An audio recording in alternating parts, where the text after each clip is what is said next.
Allô, bonjour, bien-aimés dans le Seigneur. Nous sommes arrivés vendredi, dernier jour de la semaine.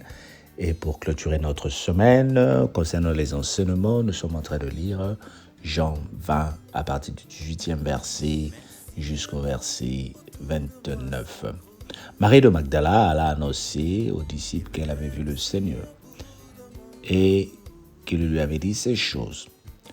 Le soir de ce jour, qui était le premier de la semaine, les portes du lieu où se trouvaient les disciples étaient fermées à cause de la crainte qu'ils avaient des Juifs. Jésus vint, se présenta au milieu d'eux et leur dit « La paix soit avec vous ». Et quand il eut dit cela, il montra ses mains et son côté. Les disciples furent dans la joie en voyant le Seigneur. Jésus leur dit de nouveau « La paix soit avec vous ». Comme le Père m'a envoyé, moi aussi je vous envoie. Après ces paroles, il souffla sur eux et leur dit, recevez le Saint-Esprit. Ceux à qui vous pardonnerez les péchés, ils le seront pardonnés. Et ceux à qui vous les retiendrez, il le sera retenu. Thomas, appelé Didyme, l'un des 12, n'était pas avec eux lorsque Jésus vint. Les autres disciples lui dirent, donc nous avons vu le Seigneur. Mais il leur dit, si je ne vois pas dans ses mains la marque des clous et je ne mets pas mon doigt dans la marque des clous, et si je ne mets pas ma main dans son côté, je ne croirai point.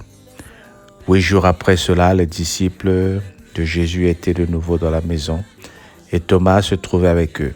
Jésus vint, les portes étant fermées, se présenta au milieu d'eux et dit, la paix soit avec vous. Puis il dit à Thomas, avance ici ton doigt et regarde mes mains. Avance aussi ta main et mets dans mon côté. Et ne sois pas incrédule, mais crois. Thomas lui dit, mon Seigneur et mon Dieu. Jésus lui dit, parce que tu m'as vu, tu as cru. Heureux ceux qui n'ont pas vu et qui ont cru. Amen. Quand Jésus est ressuscité, il a fallu se montrer aux disciples, il a fallu montrer des signes pour leur donner encore le courage, la foi et la force d'aller annoncer la bonne nouvelle. Parce qu'ils étaient perdus, ils avaient peur, comme dit les Écritures ici, ils sont fermés dans les maisons. Mais quand Jésus apparaît, ils étaient tous dans la joie de revoir le Maître. Thomas, le disciple, l'un des disciples dit, si je ne le vois pas, si je ne touche pas, je ne croirai pas. Évidemment, d'où est sorti le proverbe, la foi de Thomas, ou le doute comme Thomas, Saint Thomas, comme on dit, voir pour croire. Mais la parole de Dieu dit, heureux ceux qui n'ont pas vu mais qui ont cru. Est-ce que toi et moi, qui partageons cette parole ce matin, avons déjà vu le Seigneur dans la chair? Peut-être certains d'entre nous l'avons vu en esprit, en vision. Mais est-ce que tu l'as déjà vu, touché? Non. Mais la Bible te dit ici, heureux ceux qui n'ont pas vu mais qui ont cru. Jésus fait quelque chose de très particulier ici. Quand il avance devant les disciples, il souffle en eux pour dire « Recevez le Saint-Esprit ». Recevez le Saint-Esprit. Le Saint-Esprit dont tu as besoin pour œuvrer dans le Seigneur. Nous sommes tous les hommes de Dieu que Dieu a créés, mais nous ne sommes pas tous les enfants de Dieu. C'est le partage que nous avons eu dimanche dernier avec maman Yvonne. Nous sommes les hommes de Dieu et les enfants de Dieu. Dieu a créé toutes les personnes. Mais quand tu as accepté le Seigneur Jésus-Christ comme Seigneur et Sauveur, il y a une procédure à suivre. Celui naître de nouveau, de recevoir le Saint-Esprit. Mais Dieu lui-même, bien qu'il leur avait promis le Saint-Esprit qui allait descendre, mais avant, il souffle le Saint-Esprit en eux. Pourquoi? Pour leur donner la force d'œuvrer, pour leur donner le courage de travailler, pour leur donner la force d'avancer. Notre Dieu, quand il te choisit, il ne peut pas te laisser comme ça. Tout ce qu'il veut savoir, c'est toi que tu dises « j'accepte, je vais partir ». Et il te sera soufflé l'esprit. Il te sera donné les instruments pour travailler. Oh bien-aimé, est-ce que tu es encore en train de douter de tout ce que tu reçois comme parole tous les jours? Est-ce que tu as encore le doute parce qu'il y a des choses qui sont pas comme toi tu l'aurais voulu? Je viens t'annoncer ce matin que le Dieu que tu pries, le Dieu que tu sers, t'a mis de côté et il a déjà soufflé dans tes narines. Oh, il y a un esprit qui est en train de jaillir en toi. Il y a un esprit qui est en toi que tu ne vois peut-être pas, mais que moi je suis en train de sentir. La grâce de Dieu qui est en toi va te pousser à proclamer la parole. L'esprit qui est rentré dans les apôtres, c'est pour les aider à proclamer la parole, pour leur donner la force. C'est cet esprit-là, je veux que toi et moi nous ayons pour proclamer, pour annoncer la différence, pour vivre la différence. Oh, que le Seigneur t'aide à vivre cela pendant ce week-end. Amen. Mais écoute, ne reste pas comme ça sans écouter la parole de Dieu. Samedi, dimanche, je repars sur les réseaux sociaux, sur YouTube, sur notre page. Écoute ce que tu as raté à cause de la semaine très chargée. Et le Seigneur va te vivifier. Entre-temps, sois béni dans le nom de Jésus, notre Seigneur et Sauveur. Amen. Partage, encourage les autres à s'abonner. Le Seigneur te visitera. Sois béni au nom de Jésus, bien-aimé. Bye bye.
Plus de pluie.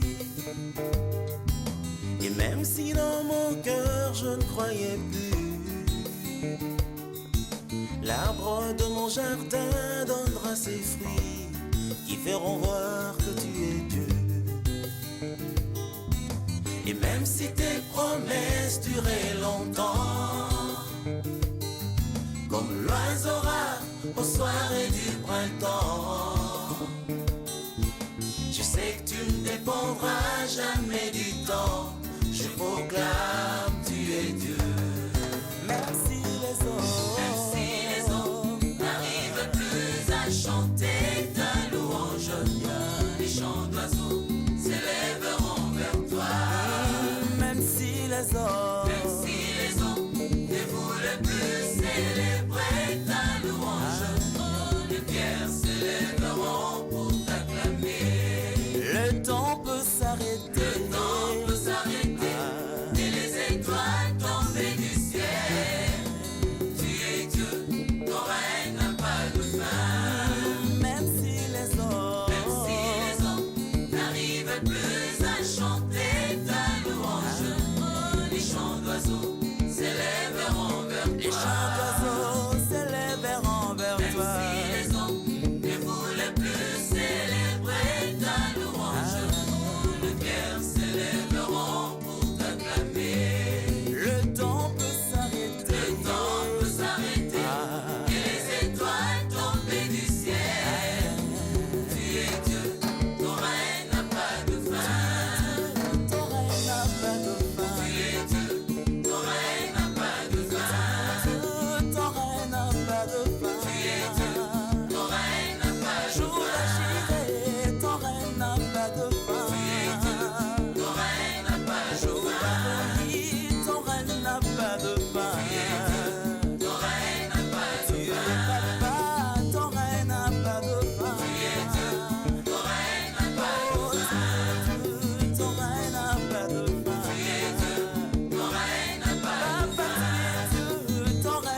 Rosalie.